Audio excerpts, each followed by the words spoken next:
distractions can conservatives make with leadership right now? There's been a lot of not fully informed reporting about what's going on. There's lots of discussions. We have multiple caucuses and multiple subgroups who have made requests and suggestions as we work towards a manager's amendment, a cleanup amendment that will go through rules. And so none of that has been ultimately and finally decided because, as everyone knows around here, we have to build consensus around all those ideas. So I've seen lots of conjecture out there, but I wouldn't put much stock in that. I told all the members on a conference call this morning that this is a consensus building operation. It's been a bottom-up process. That was what everybody wanted. That's what we've delivered.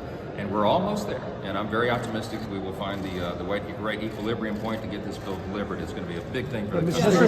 There's some real concerns about is FMAP off the table?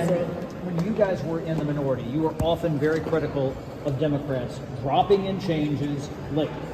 I understand why that has to be to get this bill. How is that different from when you guys were criticizing the Democrats? I don't know what specific events you're referring to there, but they were always saying a manager's amendment coming in the middle of the night. This is arguably the largest and most comprehensive piece of legislation that Congress has worked on in probably generations.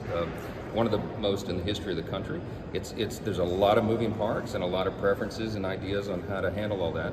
And so we anticipated all through the process that we would come to this point and there would be some minor modifications in a manager's amendment to clean up things. We got a few issues to resolve, but we're working with all the interested parties to do that, and I'm confident that we will. So stay tuned. Our FMAP changes off the table. We'll catch up with y'all later.